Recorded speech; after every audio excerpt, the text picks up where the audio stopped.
you, Jan. And she'll be around to answer more questions, I'm sure. You will have a few more questions at the end. Am I audible again? Yeah. Okay. So a couple of points about the variability. It's an excellent question about resting blood pressure, and what if you have a stressful job, and what if you're never resting when you're at home. Then your blood pressure is going to be high, and when we check the resting blood pressure, it will not be a true measure of what your blood pressure actually is. So let's go back to the whole point about blood pressure being variable. Your blood pressure varies from minute to minute, from hour to hour. Everything varies, right? Your respiratory rate varies, your heart rate varies. It's biological to have variation. If there is no variation, that means there is something wrong. It's a machine, and we are not machines. But most of the decisions, most of the trials that have been done, they have been done using measurements of resting blood pressure. So when we make decisions about when I have a patient with high blood pressure, I'm relying on the evidence. Dr. Jindal mentioned evidence-based medicine. Let's say I decide your blood pressure should be less than 130. That I'm making that decision based on clinical trials where they used a resting blood pressure of less than 130. And they showed that, hey, it was useful to bring the blood pressure down to less than 130. So if I am making decisions based on that trial, I should be using the same method that was used in the trial, which is why resting makes sense. However, the point is still valid, is that your blood pressure at home may be different than your blood pressure when I see you in the office, in the doctor's office. Even if I use the best way, even if I have Jan doing all my blood pressures, it may be different. What I get in the office may be different than what your blood pressure is at home. And how do we find that out? This is where home blood pressure is especially valuable, right?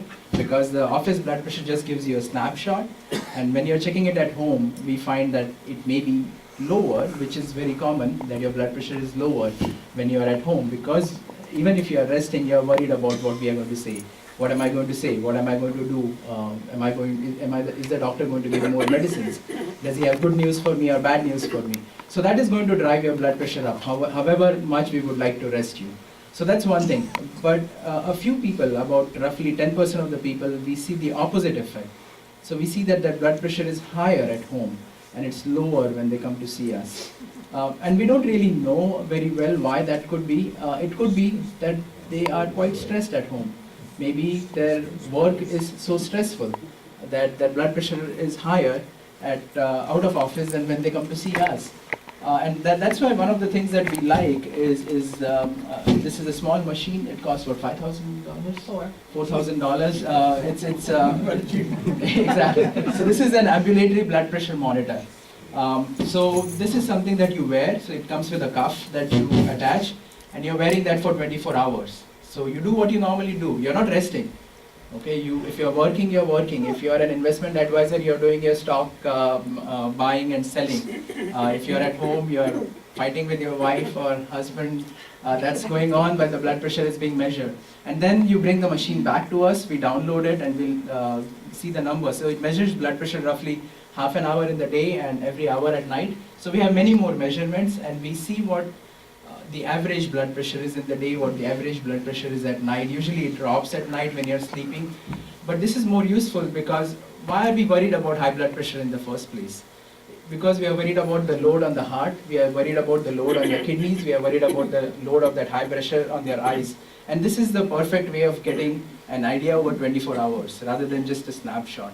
The only hitch, of course, is that this is not covered by OHIP, so you have to pay to get it done. It's a $4,000 machine, right? So home blood pressure is a poor man's way of getting a similar data, which is why we really try to emphasize doing home blood pressure machines. And again, all clinical decisions, there is no one size fits all, right? It's not that, hey, it's X and we have to do Y. We have to look at the totality. We have to look at, hey, this number is this, the home blood pressure is that, and the other number is that. So this is how we make the decision. But let's go back to treatment beyond just the measurement.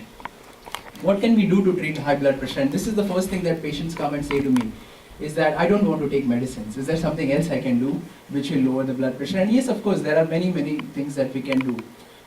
If, of course, in certain situations we find a cause, we can treat the cause and that helps, but it's less than 5% of the cases that we do that.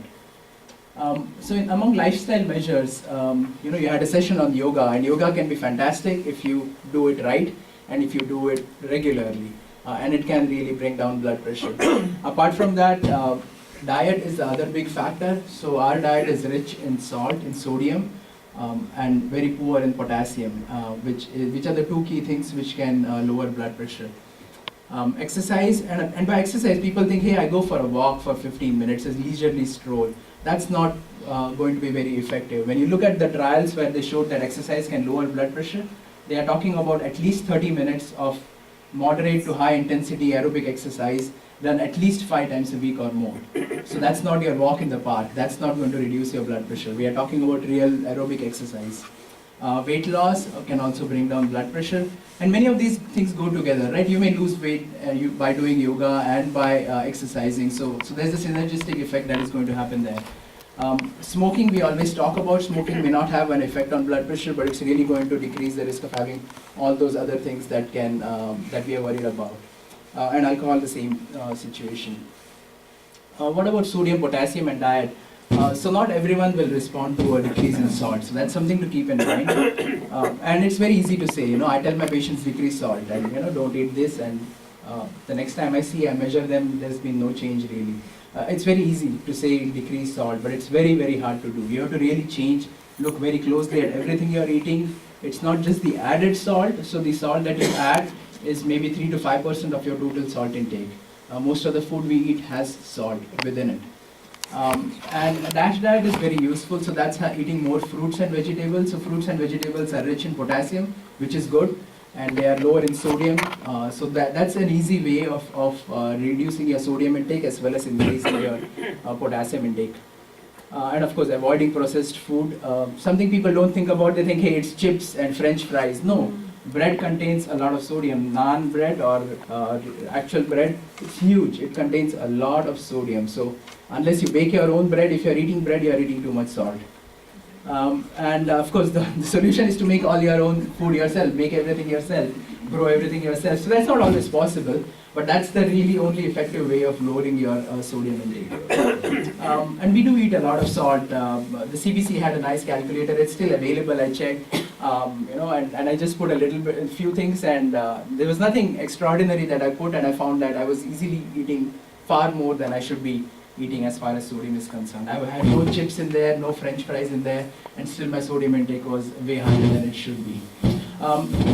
So the DASH diet, I'm just putting it up there. It's something you can Google. The basic premise is 3 to 4 servings of fruits and vegetables a day. So if there is one dietary change you want to do to reduce your blood pressure, the DASH diet is it. Who should do lifestyle measures? Well, I think all of us should be doing them. All of us should be exercising. All of us should be doing yoga. All of us should not be smoking or drinking too much. All of us should be exercising to have an ideal body weight. But as far as high blood pressure is concerned, if you have mild high blood pressure, maybe that's all you need. If you do these and your blood pressure becomes within acceptable range, you may not need a medicine. But if your blood pressure is higher, then that may not be enough. You may end up needing medicines. And the second big question is, what about the level of blood pressure? And this is becoming more murky. There are no longer any fixed numbers. Previously it was simple, 140 if you don't have diabetes, 130 if you have diabetes, that's the target. Or if you were over, 150 used to be the target. But now the data shows that we can even be more aggressive in certain patients to bring it down to 120 in certain patients. So I would say, rather than give a simplistic advice here, it's best to see your family doctor, because each of us may have a different blood pressure threshold that should be aiming for. And why is that? Because there is something called as a U-shaped or J-shaped curve. So you may think that if you looking at outcomes, let's say, excuse me, this refers to outcomes. So let's say this means that there is less heart attack, and this means there are more heart attacks. Excuse me. So it's not linear. If the blood pressure comes down, that doesn't mean that your risk of getting a heart attack is lower necessarily. If it was linear, then we would say, hey, just try to go as low as possible. But often it's like that, is that there's an ideal number. If you go lower than that, it's bad. If you're higher than that, that's bad. Moderation is the key. So for this individual, a blood pressure of 140 may be ideal, 140, 150 may be ideal. But for someone else, 120, 130 may be ideal. And I cannot say what you are going to be and what you are going to be. It depends on whether you have diabetes, whether you get dizzy when you stand up, what is your age, and those kind of factors. So for each person now, The Canadian, the Hypertension Canada is going to say it depends, is the simple answer. There is no exact number that we should be aiming for. And as far as medicines are concerned, there are a lot of medicines. The only thing I'm going to mention is the choice depends on what will work. So if I have someone who has got a high heart rate and is older, I may try a beta blocker. If I have someone who has got diabetes, who eats a lot of salt, I may try a diuretic or an ACE inhibitor, and so on and so forth. And the other thing, of course, we look at is side effects. If I try one medicine and the blood pressure comes down, but there's a side effect, we try something else. We have a huge number of medicines now. 30, 40 years ago, we had 2 or 3. Now we have more than 10 classes of medicines that we can use. So if you have a side effect, don't worry, go back to your doctor, say this is not working for me, and we can try something else. It's not unusual that you require more than one medicine.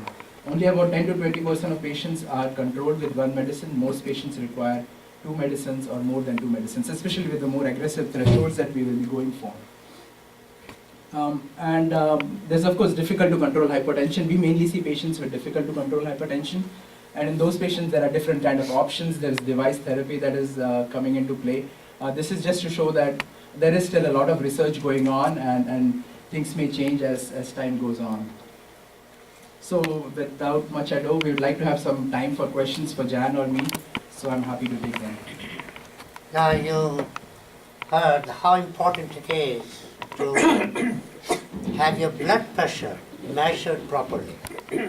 I think it's an understatement. If you don't measure it properly and start acting on some wrong reading, that's not going to help us. I think this was the message Jan has given to us. Measurement of blood pressure is so fundamental. Any questions? Yes. 2 questions. One is, you said as you age, the diastolic pressure goes down. What is the reason for that? It's because of your arteries becoming stiff. So the diastolic pressure depends on the reflection of blood coming back. So that's why when you age, it's mainly the systolic pressure which is going to go up. It's sort of biophysics which is involved more than any medical reason. That's why the systolic pressure is the one that goes up. And it is important. Both numbers are important when we are treating patients. But when we are targeting, we are usually targeting the systolic. Just quick question. The low blood pressure is equally bad, isn't it? Yes. Oh, yes. And what should we do about it? So if I have a patient that I'm treating with 4 medicines and the blood pressure is low, that is easy. I stop one of their blood pressure pills. But if someone is on no blood pressure pills and the blood pressure is low, then we usually check to see if there's something else going on. Is it that they have a heart problem, for example, or something else is going on? But more than the number, you have to treat the patient. So it depends on what they are feeling. I may have a patient whose blood pressure is 130, which may seem normal, but they are dizzy all the time. And when they get up, they feel they might fall. Then I'm worried about that, despite the number being 130. Because if you fall and break your hip, that can be very nasty, or hit your head, right? So it's not just the number, you have to look at the symptoms and what else is going on. Ella? My question is on the heart rate. I think at the start of your talk you said the heart rate is about 80 beats per minute, which is a normal one. And considering when you do aerobic exercises or other exercises, I've noticed when I'm doing exercise, the heart rate goes to 130 or higher. Is there any risk in raising the heart rate to that kind of level? It's actually physiological, right? Because your body needs more energy when you're exercising. So your heart beats faster. Your blood pressure may go up, it may go down, but your heart rate definitely goes up because your energy requirements are higher. So as long as it's within that range, 130 is perfectly fine. In fact, you want your heart rate to go up, which shows that you are getting the exercise that your body needs. So you are getting benefit by the heart rate going up. And there is a range. So 60 to 100 is the roughly normal range in most patients. So it's not necessarily 80, it's whatever you are resting. So what's heart the rate highest is. level that where you would say it could be a risk? So if it goes up to really high levels, 160, 170 when you're exercising, it may be that you have an arrhythmia going on, which is worrisome. 130 is acceptable if you're doing strenuous exercise. Right. Yeah, I'm looking at the end point. You know, any food you buy, Walmart, Costco, everywhere, it's got so much salt and sugar and fat, right? First the salt. Can you take us to the end point, what to look for, which are the good stores, Where do the rich or poor people, honestly, the end point is to find a place where you find a food, you don't have to worry about, I bought pure pulp and orange pulp from Loblaws, thinking it's a pure 100%. Then I read it, it's got a 20% sugar. I had one loaf of slice of bread, it has 1/3 salt. And it says 12 brands dumpster, Dempster bread, which is very famous. So my question is, can we lead into the end, the solution point? I mean, we know we Yeah, have there is this a problem. solution. There's a There is a solution. Yeah, so I'll hold on to my comment. Yeah, there is a solution to it, and Swapnil did put it up on the screen. You missed it. Cook yourself. Cook yourself. There is no other remedy I can tell you that. Go ahead. Not feeling well, sir. Did you know even a cup of milk has 100 milligrams of sodium? So you can't avoid these things. You must know it and try to work out of it. Go ahead. The latest issue of the Journal of the American Society of Nephrology has a beautiful article on lifestyle and hypertension by one Professor Apple from, I think, Dr. I know. Lawrence I know. Apple, Yeah, I know. And the emphasis in that article is that the first target should be lifestyle, because that is where you should. Yeah. And one interesting thing they say is that a reduction of 3 millimeter on the blood pressure will cause an 8% reduction in stroke and 5% reduction in cardiovascular. Yeah. Now, my question to you is this. One very important factor is stress, life stress. Now, this is something which is not fully addressed. What is the role of stress reduction in hypertension? So there are studies that show reducing stress reduces blood pressure, but it's very hard for all of us to implement that, right? Your job may be stressful. You can't quit your job necessarily. It's again one of those things that are easy to say. Everyone tells me, hey, yes, lifestyle is what, I don't want to take a pill. And I would love if everyone could, join Dilip and do pranayama. But they don't, right? Many people, they say, I want to do this, but they don't actually implement that. Yeah, doing yoga is going to reduce your stress level also. Maybe that's how it works, apart from the other factors. Does yoga include meditation?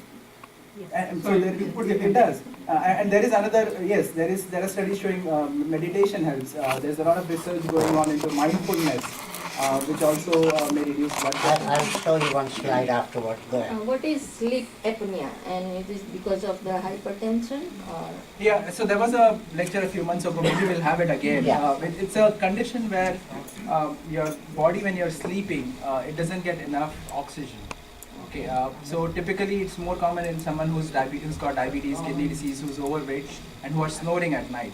And it's a condition where if you fix it, then the blood pressure can come down. So it's not directly related to high blood pressure, but it can cause high blood pressure. And if you treat it, then your blood pressure can come down. And the weight has to do something with it? Yes, the weight has a lot to do with it. Lot to do with it? Weight has a lot to do with most health issues. You say South India, where's the line? That was a good one. So they I think in the study they just looked at the geography, the site where this was located. I'm from Maharashtra, so I'm exactly in the middle. And I think in that study they put that in South India. It was just arbitrary, right? Because there's no, I'm sure there's a gradient. I don't think it's that categorical to be South and North India. Last quick question. How is pulse rate related to blood pressure, hypertension? Because it's your high blood pressure is because of your heart beating. It's your heart beating which is causing your blood pressure to be high or low. So that's how it's directly related. But you can have a high heart rate with a normal blood pressure. You can have a low heart rate with a high blood pressure. It's not a direct link. But your machine measures your blood pressure because of the pulse, because of your heart beating. That's why the number comes up on your blood pressure machine. It's always going to tell you what your heart rate is because it's intrinsic to the measurement of your blood pressure. Last question. I assume the difference between systolic and diastolic is also quite important, should not be drastic. Yeah, so that's called pulse pressure, which is the difference between the systolic and diastolic. And a lot of argument, these are scientific debates that we always have at our meetings. is should we be targeting systolic or diastolic or pulse pressure. Yes, it is important, but if the pulse pressure is high, what that usually means is that your systolic is very high or your diastolic is really low. And that is also a risk factor.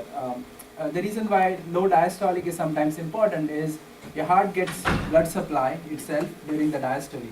So if the diastolic pressure is too low, that may not be good for someone who has got heart disease. But again, this is it's a more of an esoteric point, which is it's hard to treat one number without treating the other number, right? And if you lower the systolic blood pressure, your pulse pressure is going to narrow also, because all these numbers are linked finally. But Yeah, that's why because when you are targeting, you have to consider the whole picture. I read somewhere that they are treating based on rather than systolic and diastolic, but they try to. Yeah, so if we get try the to, result if we based on the pulse difference pressure, between the yeah, that's called the pulse pressure, That's which is called- the difference between the systolic and the Oh. diastolic. And again, you have to look at the patient overall. If I don't have any worry about low diastolic pressure, I might be aggressive at lowering the systolic. But sometimes if I lower the systolic, the diastolic may be even lower. So that's why in some patients we say, hey, the target is 140 and the patient may be 150.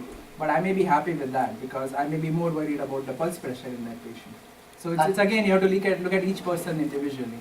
Thank you. I'd like to thank Dr. Hiramet and Jan coming over and giving us this education. Thank you so much.